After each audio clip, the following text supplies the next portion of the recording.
Halo semua, ketemu lagi dalam probabilitas dan statistika. Kali ini kita akan belajar mengenai penaksiran atau bahasa lainnya adalah estimasi.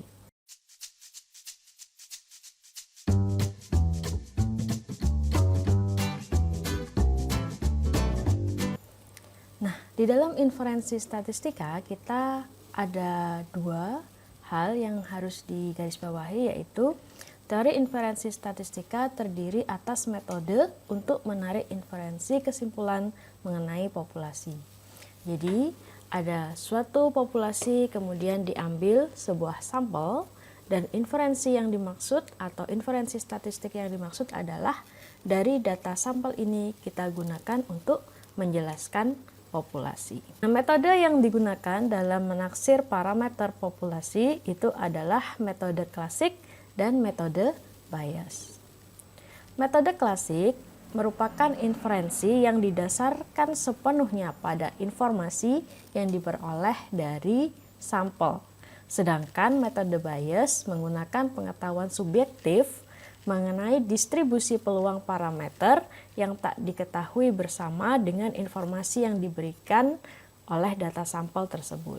Jadi pada klasik kita hanya berdasarkan pada data sampel, sedangkan pada bias kita berdasarkan data sampel dan berdasarkan pengetahuan awal mengenai distribusi parameter yang selanjutnya disebut dengan prior. Pembagian inferensi statistika.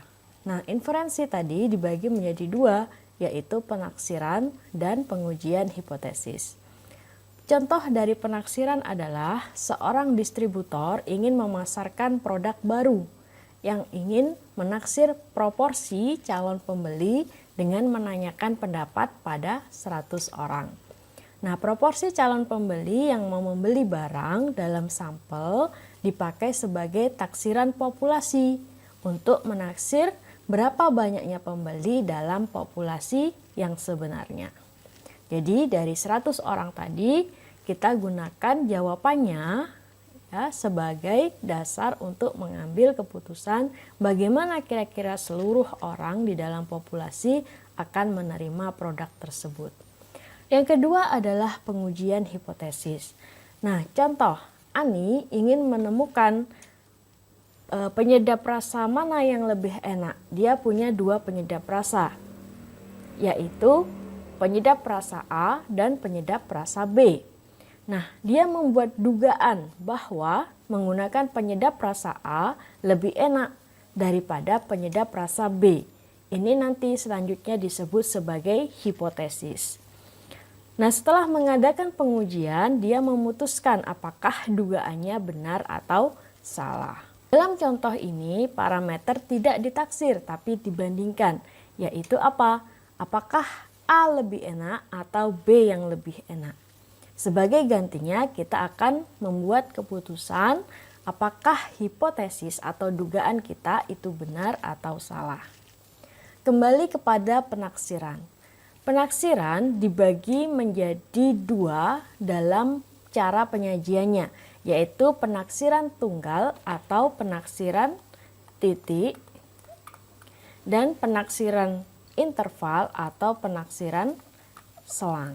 Sedangkan berdasarkan jenis parameternya dibagi menjadi penaksiran rata-rata atau X-bar ya, atau mu kalau di dalam populasi, penaksiran perbedaan dua rata-rata atau mu1 min mu2, kemudian penaksiran proporsi seperti pada calon pembeli tadi, kemudian penaksiran perbedaan dua proporsi, misalnya kita punya dua produk. Dan yang kelima adalah penaksiran varians atau penyebaran data dan penaksiran simpangan baku yang juga merupakan bagian dari penaksiran varians tadi. Metode penaksiran klasik. Nah, suatu taksiran titik dari parameter populasi, ya parameter populasinya dinyatakan sebagai theta, ialah suatu nilai tunggal dari theta topi dari suatu titik theta topi besar. Nah, kita ingin menduga theta dengan menggunakan theta topi di mana theta topi kecil ini merupakan bagian daripada theta besar. Oke, contoh suatu nilai X bar dari statistik X bar besar ya dihitung dari sampel berukuran N merupakan suatu taksiran untuk nilai parameter mu. Di sini theta kecilnya adalah mu, akan diduga menggunakan X bar kecil, di mana X bar kecil ini diambil dari X bar besar yang ada. Sedangkan untuk proporsi atau P kecil topi merupakan X dibagi N. Ya, X itu nanti yang masuk kriteria berapa, N itu jumlah sampelnya. Suatu taksiran titik dari proporsi sesungguhnya P untuk suatu percobaan binomial. Jadi proporsi itu mengikuti distribusi binomial. Nah, statistik yang digunakan untuk mendapatkan taksiran titik disebut sebagai penaksir atau fungsi keputusan. X bar besar ini ya, atau di sini ada P besar, itu merupakan statistiknya. Nah, kemudian didapatkan taksiran titiknya ya, di sini adalah X bar kecil atau di sini adalah P topi kecil. Ya, disebut sebagai penaksir atau fungsi keputusan. Nah, metode penaksiran klasik ya, sampel yang berlainan biasanya menghasilkan taksiran yang berlainan pula. Contoh, pada saat kita punya 1000 data, kita ambil sampel 10, kita dapatkan X barnya, kita ambil lagi secara acak 10, biasanya berbeda dengan yang sebelumnya. Oke, tidak dapat diharapkan suatu penaksir akan menaksir parameter populasinya tanpa kesalahan. Nah, ini merupakan sesuatu yang dipertimbangkan di dalam penaksiran, bahwa perbedaan rata-rata tadi itu pasti ada. Nah, tidak ada alasan mengharapkan X bar besar akan menaksir mu dengan tepat, tapi tentunya diharapkan bahwa taksiran itu tidak terlalu jauh menyimpang. Oke, jenis-jenis penaksiran ya, untuk rataan parameter yang tidak diketahui tadi adalah mu. Nah, untuk statistiknya ya, kita dapatkan dengan X bar besar adalah jumlah X dibagi dengan N. Ya, contoh saja ada data ya, 5, 3, 2, 2. Maka X bar besarnya adalah 5 tambah 3 tambah 2 tambah 2 dibagi 4. Sama dengan 12/4, yaitu sama dengan 3. Nah, di dalam sampel itu nanti disebut sebagai X bar kecil. Nah, untuk estimasi selangnya itu akan menggunakan distribusi normal atau menggunakan distribusi T. Ya, tergantung apa? Tergantung bahwa jika N-nya atau jumlah sampelnya lebih besar sama dengan 30 ya, atau ragamnya diketahui, maka menggunakan distribusi normal. Sedangkan pada saat N-nya lebih kecil dari 30 dan ragam dari populasi tidak diketahui, maka akan menggunakan distribusi T. Yang kedua, dalam menaksir variansi kita menggunakan sigma kuadrat, atau di dalam statistik disebut sebagai S besar kuadrat. Nah, seperti yang kita pelajari kemarin, untuk menghitung S besar kuadrat atau menghitung variansi di dalam sampel, kita menggunakan data dikurangi rata-rata dikuadratkan dibagi dengan banyaknya sampel dikurang 1. Jika kita melihat kepada data 5322 tadi, maka ya, standar deviasi kuadratnya atau variansi dari sampelnya yaitu sama dengan 5 dikurang 3, 2 ditambah 0 ditambah min 1 ditambah min 1, yang mana semuanya adalah dikuadratkan. Oke, semuanya dikuadratkan dibagi dengan 3 ya, 4 ditambah 0 ditambah 1 ditambah 1 berarti 6/3 atau sama dengan 2. Nah, di dalam sampel, estimasi titik itu disebut sebagai S kecil kuadrat. Oke, mengenai proporsi, nah proporsi itu adalah banyaknya X atau banyaknya kejadian yang memenuhi proporsi, misalnya proporsi mahasiswa berkacamata. Jika ada 5 mahasiswa berkacamata, maka X-nya adalah 5. Dibagi dengan N atau banyaknya sampel.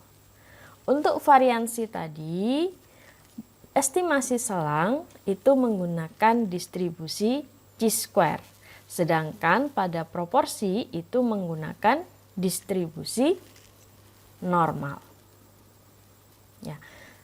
Pada estimasi selang nanti akan ada bentuk dugaan yang merupakan selang ya. Jadi ada batas bawah, batas atas. Batas bawahnya itu adalah estimasi titiknya dikurangi dengan distribusi yang dipakai, misalnya normal atau T atau chi-square ya.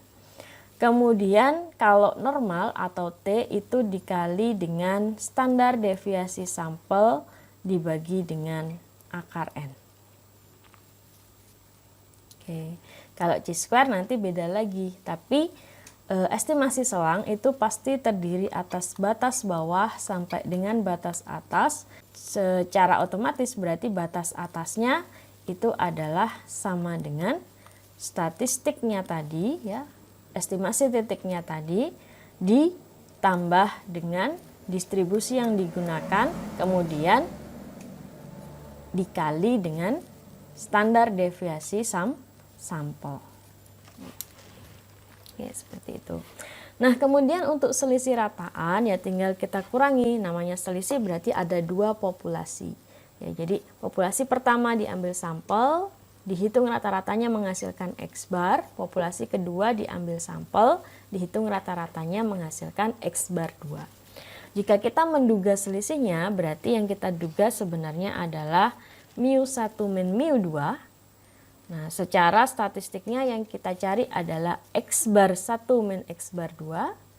Ya, kemudian kalau estimasi titiknya berarti X bar kecil 1 dikurangi X bar kecil 2.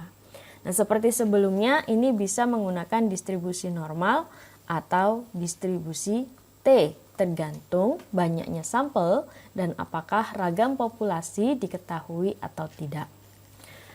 Yang kelima adalah selisih proporsi. Jadi selain rata-rata, proporsi juga bisa dicari selisihnya apabila kita mempunyai 2 populasi. Ini berdistribusi normal juga. Nah, sedangkan untuk varians bukan dicari selisihnya, tapi dicari rasio atau perbandingan antara varians pertama dibagi dengan varians populasi yang kedua. Di mana ini nanti akan mengikuti distribusi F. Oke. Penaksir di dalam metode klasik mempunyai 2 sifat, yaitu unbiased atau tidak bias dan minimum variance atau yang kita kenal sebagai efisien. Nah, apa yang dimaksud dengan tak bias? Tak bias adalah bahwa ya, statistik theta besar topi, suatu penaksir dengan nilai penaksirnya adalah theta kecil topi, yaitu adalah suatu titik di dalam penaksir dari parameter theta yang tidak diketahui. Ya, jadi theta tadi diduga menggunakan theta topi, di mana theta topi ini kita ambil dari sekumpulan theta besar, gitu kan? Ini tidak diketahui. Ini kita dapatkan dari sampel.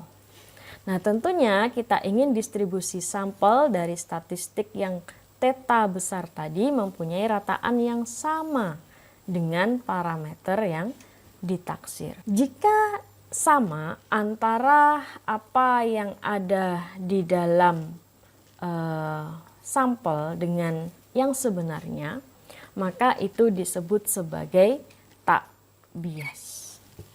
Ya, jadi jika ekspektasi dari theta besar topi itu sama dengan theta, ya maka di situ memenuhi bahwa tak bias.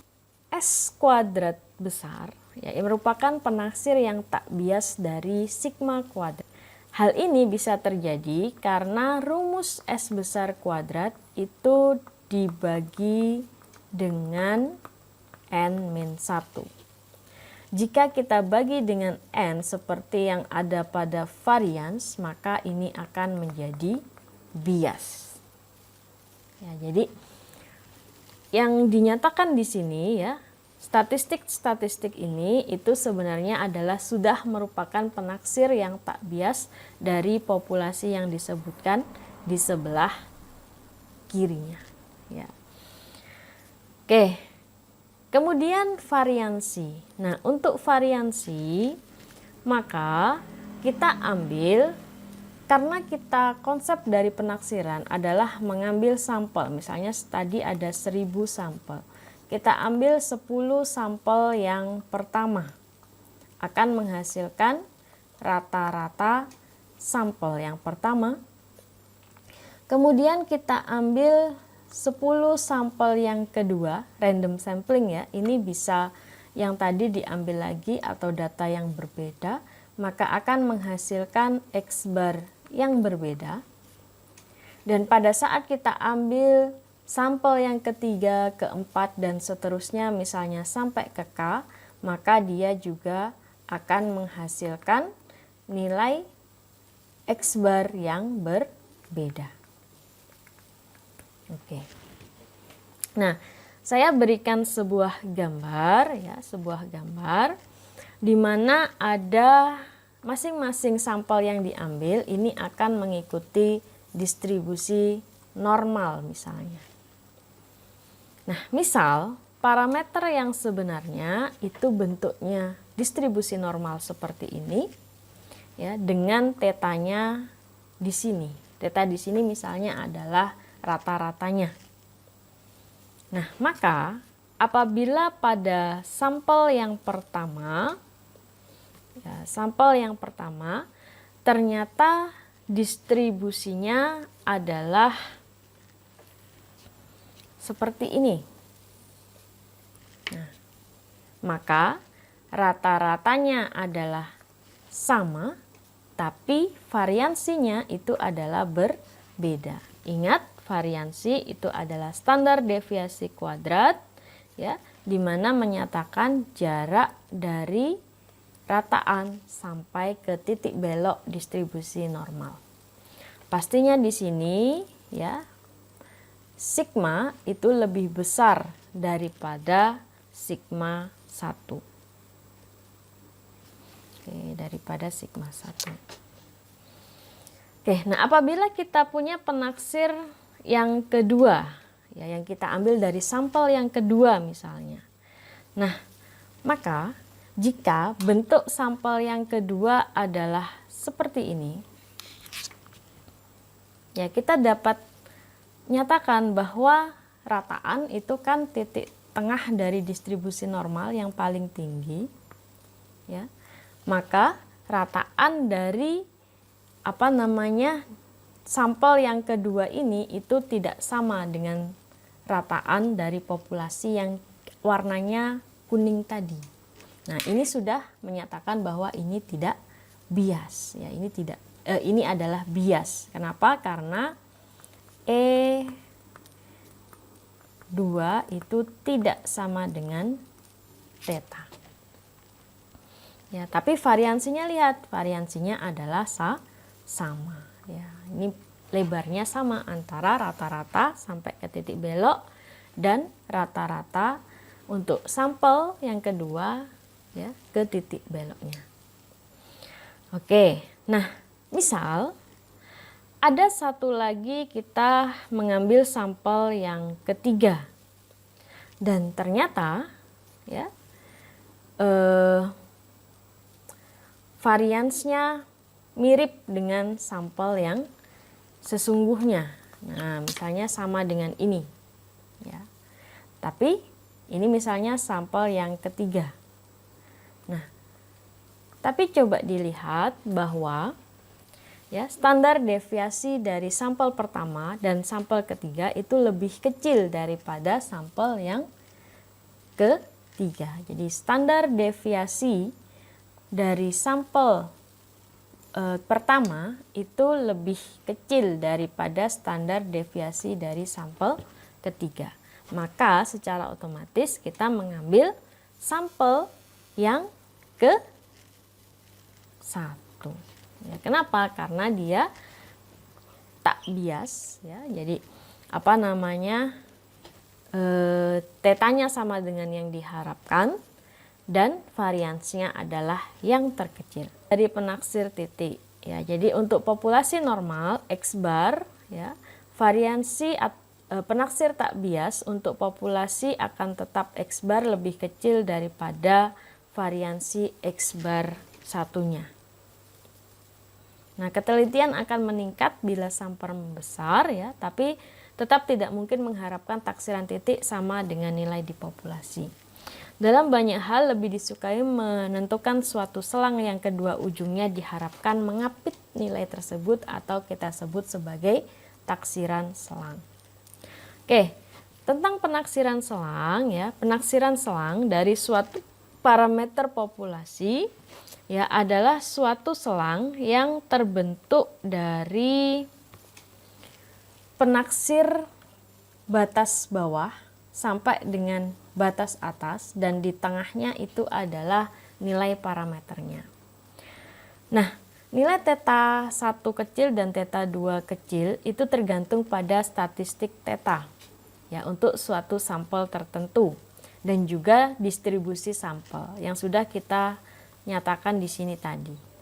Ya, jadi kalau rataan itu kalau tidak normal ya T, variansi itu Chi square, proporsi itu normal, selisih rataan bisa normal atau T, selisih proporsi bisa normal, rasio variansi itu adalah distribusi F.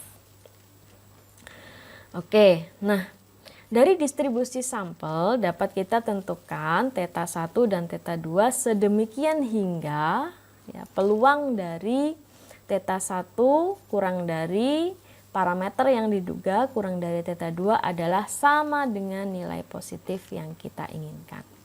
Jadi kita bisa cari peluang dari masing-masing penaksiran selang. Nah, misalkan theta 1 dan theta 2 topi dicari sedemikian hingga memenuhi persamaan ini. Nah, jadi pada akhirnya nanti penaksiran selang itu berbentuk ada batas bawah sampai dengan batas atas dan ini bisa dicari peluangnya dan peluangnya adalah 1 min alfa di mana alfa adalah tingkat kesalahan.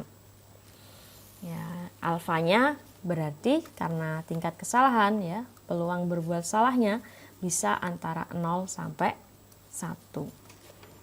Oke. Nah, penaksiran selang pada akhirnya disebut juga selang kepercayaan 1 min alfa dikali 100%, jadi bentuknya adalah persen. Pecahan 1 min alfa disebut koefisien kepercayaan atau taraf kepercayaan di kedua ujung disebut sebagai batas bawah dan batas atas. Jadi bila alfanya 5% atau 0,05 maka selang kepercayaannya 95%. Jika alfanya 0,01 atau 1% maka selang kepercayaannya 99%. Makin lebar selang kepercayaan maka kita makin yakin bahwa selang tersebut mengandung parameter yang tidak diketahui.